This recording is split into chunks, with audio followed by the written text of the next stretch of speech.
Young and the Restless spoilers full Billy fight Victor. Welcome back to our channel, everyone. Today is a beautiful, sunny day, but the skies over Genoa City are looking incredibly dark and stormy.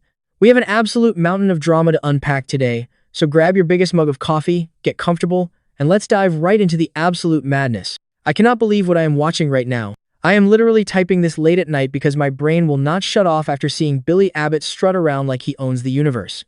I mean, are we seriously doing this again? Are we really watching Billy Boy blow up his entire life and his family's legacy for a corporate vanity project? Because that is exactly what is happening, and I am so frustrated I could scream. He actually thinks he is going to take over Chancellor Industries in a matter of days. Like Catherine Chancellor's entire legacy is just going to be handed over to him on a silver platter because he found some dusty old piece of paper in a filing cabinet. I know some people are loving this aggressive, take-no-prisoners version of Billy, but personally, I am dreading the fallout. But wait, I'm getting ahead of myself. Let's back up and look at the sheer absurdity of this situation. So, Billy finds this ancient document from 1975. 1975, you guys. Apparently, John Abbott gave Philip Chancellor II a massive loan because Chancellor was bleeding money and in serious financial trouble back in the day. And because Philip died, Catherine allegedly never knew about it, and the loan was supposedly never paid back. Billy is using this to claim that the 20-year deadline to repay it passed decades ago, making the heirs of John Abbott the legal owners of Chancellor Industries. And he is so smug about it. So smug. He is parading around, bragging to Lily and Kane like this is a done deal. Like he didn't just declare World War III on his own family and everyone around him. Am I the only one who remembers how these things actually work in the real world? Or even in the soap world? Jack, Ashley, and Tracy are looking at this and realizing what any sane person would realize. This is going to be tied up in court for years. You don't just walk into a boardroom with a 50-year-old IOU and say, mine now. But Billy doesn't care, because Billy is an addict, and right now, his drug of choice is power. He is treating this like a sure bet, not a gamble. But we all know Billy's history with gambling. Remember when they tried this whole Billy takes over the world storyline a few years ago? Yeah, didn't work then either. He always flies too close to the sun and burns his wings off. And let's talk about the giant, mustache-twirling elephant in the room. Victor Newman. Did anyone actually think Victor was going to sit this one out? Because if you did, you haven't been paying attention. I've been watching this show for years, and if there is one universal truth on the young and the restless, it is that Victor Newman will never, ever pass up an opportunity to crush Billy Boy. He literally calls him that just to demean him, just to remind him that he is nothing more than a reckless child playing dress-up in a businessman's suit. Victor doesn't even have a legal stake in Chancellor anymore. He gave it to Lily. But does that matter? Nope. Victor is practically rubbing his hands together in glee because this is the perfect excuse to humiliate the youngest Abbott. I mean, Victor's obsession with Billy is almost pathological at this point. He is already plotting to use every single weapon in the Newman Enterprises arsenal to target him. And we all know Victor manipulates reality to fit his narrative. He doesn't care about the truth. He cares about winning and utterly destroying his enemies. Billy is walking right into a trap while wearing a blindfold and earplugs, completely convinced that he is the true head of Chancellor. It is so painful to watch because you just know Victor is going to let him get right to the edge of victory before yanking the rug out from under him. So Billy is out here thinking he is invincible, completely oblivious to the fact that Victor is loading a corporate bazooka aimed right at his head. And then there's Lily and Kane. Oh my god, Lily Winters is not playing around. She was blindsided by this. Completely and utterly blindsided. But if Billy thinks Lily is just going to roll over and let him steal the company she built into a modern empire, he is out of his damn mind. Lily is a fierce, legacy character and she is ready to fight dirty. She and Kane did not see this coming, but they are willing to do absolutely anything to stop Billy from winning. And Kane. I have so many mixed feelings about Kane Ashby, but right now, I am totally here for him going full scorched earth on Billy. Kane knows that if those 1975 loan documents are legit, they are in deep, deep trouble. Because if John Abbott really did loan Philip Chancellor II that money, and no payments were ever made, the legal precedent could actually favor the Abbotts. So, what is Kane's strategy? Attack Billy's credibility. Because if you can't beat the evidence, you destroy the man presenting it. Kane is going to play so dirty, and honestly, Billy deserves it for being so incredibly arrogant. Kane knows that if they just rely on the law, they will be drained of money paying lawyers for years. So he has to strike at the heart of Billy's reputation. Wait, I'm going off on a tangent about Kane. Back to the Abbotts. Jack Abbott is breaking my heart right now. The poor man just wants some peace. He is dealing with Diane's trauma, his sister Ashley is going through hell, and now Billy drops this massive corporate bomb on his lap. Jack just wants to protect his father's legacy.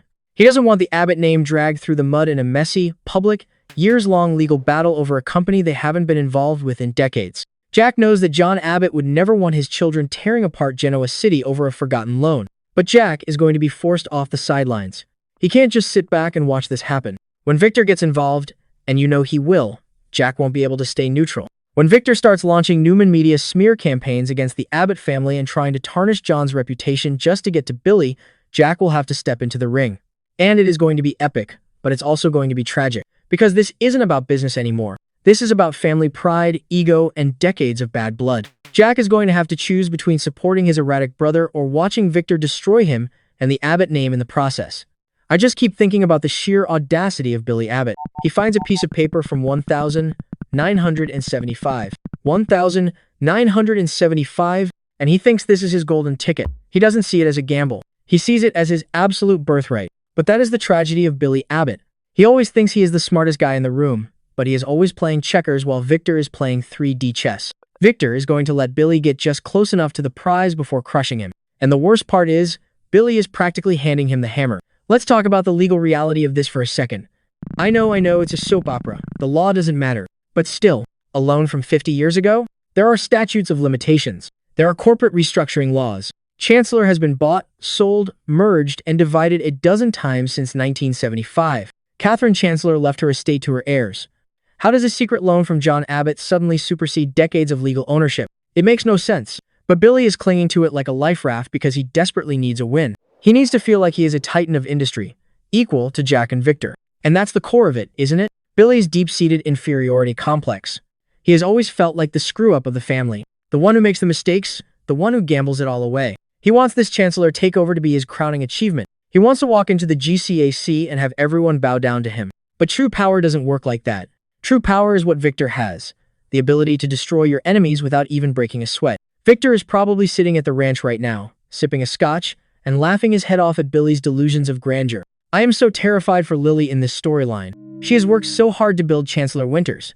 She has dealt with so much corporate espionage and internal family drama, and now she has to deal with Billy Abbott trying to steal her legacy out from under her. But Lily has the Winters fire in her. She is not going to back down. I predict we are going to see a side of Lily that is absolutely ruthless.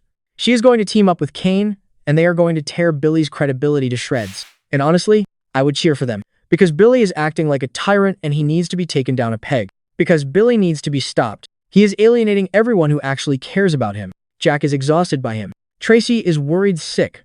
Ashley is dealing with her own nightmare and now has to watch her family's name be put on the chopping block. But Billy is in an echo chamber of his own ego. He only hears what he wants to hear. And right now, all he hears is the sound of his own voice declaring victory before the battle has even truly begun. He thinks because he has the documents, he has already won. But he is forgetting that in Genoa City, documents have a funny way of disappearing, being altered, or being completely invalidated by whoever has the most money and the least morals. And what about Ashley and Tracy? They are looking at this situation with clear eyes. They realize that a legal battle of this magnitude could take years. Years. It will drain the family's resources, it will cause endless stress, and it will put a massive target on J-Boat's back. Ashley is a brilliant businesswoman, and Tracy is the emotional anchor of the family. They both know that this is a terrible idea. But can they get through to Billy? No. Because Billy is convinced that he is the smartest person in the room. He thinks he has outsmarted everyone, including Jill, including Catherine's ghost, and certainly including Victor Newman. I know some people are loving this storyline because it brings back the classic Newman versus Abbott corporate warfare. And I get that. I love a good boardroom brawl as much as the next fan. But it feels so incredibly one-sided. Billy is so out of his depth here. He is bringing a butter knife to a nuclear war. Victor has Newman Enterprises, unlimited funds, and a burning desire to see Billy fail. Billy has a piece of paper from 1975 and a whole lot of unearned arrogance. It's not a fair fight. It's going to be an absolute massacre. And it's going to be painful to watch him drag his family down with him. I am predicting right now that this is going to end in absolute disaster for Billy. He is going to lose the lawsuit, or it's going to be tied up in court for so long that it ruins him financially and emotionally. He is going to alienate Jack completely, and Victor is going to end up looking like the mastermind, manipulating reality to ensure that Billy is humiliated on a public scale. Because Victor always wins. It's the golden rule of Genoa City. You do not cross Victor Newman's shit-needy, and you certainly do not give him a silver platter excuse to crush you. Billy is doing both, and he is doing it with a smug smile on his face. I'm sorry, I am just so worked up about this. I love this show. I really do. I've invested years of my life into these characters, but sometimes they make decisions that are so incredibly frustrating that I just want to reach through the screen and shake them. Billy Abbott needs a serious reality check. He is a danger to his own family's legacy. And Jack needs to stop playing the exhausted peacemaker and step up as the patriarch. He needs to shut Billy down before Victor does it for him in the most painful way possible. Jack's desire to protect John's reputation is noble, but he is going to have to get his hands dirty to do it. But knowing Jack, he's going to try to save Billy. He's going to get dragged into the mud. He's going to compromise his own peace to protect the Abbott name from Victor's attacks. And Victor is going to use that against him too. It's a vicious cycle. The Newmans and the Abbotts, locked in this eternal dance of destruction. It's brilliant television, but my God, it is exhausting for my blood pressure. I am going to need a lot of chamomile tea to get through the next few weeks of episodes, because this corporate war is going to get incredibly ugly. I just want to say, the acting has been phenomenal. Jason Thompson is playing Billy's arrogant mania perfectly. You can see the absolute delusion in his eyes. And Eric Braeden? Nobody does smug, ruthless billionaire better than him. The way he says Billy Boy just drips with venom and condescension. It's iconic. But the writing for Billy's logic is just so infuriating. A loan from 1,975. I still can't get over it. It's like finding a pirate treasure map and marching into City Hall to claim the entire town. It's absurd, and Kane is absolutely right to target Billy's credibility because the premise itself is laughable to anyone with common sense.